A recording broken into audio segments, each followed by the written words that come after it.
Mic ടോയ്സിൻ്റെ MN90 Land Rover normal off road RC കാറാണ് കേട്ടോ ഗാരേജിൽ സർവീസിന് കയറിയേക്കണത്. RC കാറിൻ്റെ കംപ്ലൈൻ്റ് ആയിട്ട് കസ്റ്റമർ പറയുന്നത് ഇത് കുറച്ച് ദൂരം ഓടും, അത് കഴിഞ്ഞ് നിൽക്കും, പിന്നെയും കുറച്ച് ദൂരം ഓടും, അത് കഴിഞ്ഞ് നിൽക്കും. അതാണ് ഈ ഒരു RC കാറിൻ്റെ കംപ്ലൈൻറ്റ് പറയുന്നത്. ഒരുപാട് കസ്റ്റമർ ഈ RC കാർ ഓൺലൈനിലൊക്കെ കണ്ടിട്ട് നമ്മളെ വിളിച്ച് ചോദിക്കാറുണ്ട്, അതേപോലെ തന്നെ മെസ്സേജ് ചെയ്ത് ചോദിക്കാറുണ്ട് ഇത് ടോയ് ആണോ അതോ ഹോബി ഗ്രേഡ് ആണോ എന്ന്. അപ്പോൾ ഞാൻ ഇതൊന്ന് നിങ്ങളൊന്ന് അഴിച്ച് കാണിച്ചു തരാം.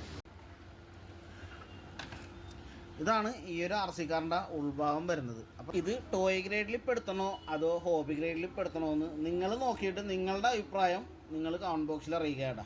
ഈ ഒരു മദർ ബോണ്ട ഈ ഒരു സൈഡിലൊരു പീസ് ഒടിഞ്ഞു പോയിട്ടുണ്ട്. അതുകൂടാണ്ട് തന്നെ ഇതിൻ്റെ സ്റ്റിയറിംഗ് മോട്ടറിലായിട്ട് വരുന്ന വയറും കട്ടായി പോയിട്ടുണ്ട്. അപ്പോൾ ഇത് രണ്ടും നമുക്കൊന്ന് സെറ്റാക്കാം.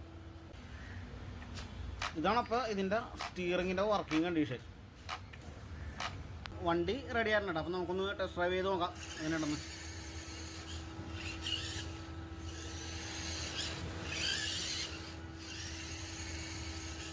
അതിപ്പോൾ വണ്ടി ഓട്ടത്തിൽ ഓഫായൊന്നും പോകണില്ല.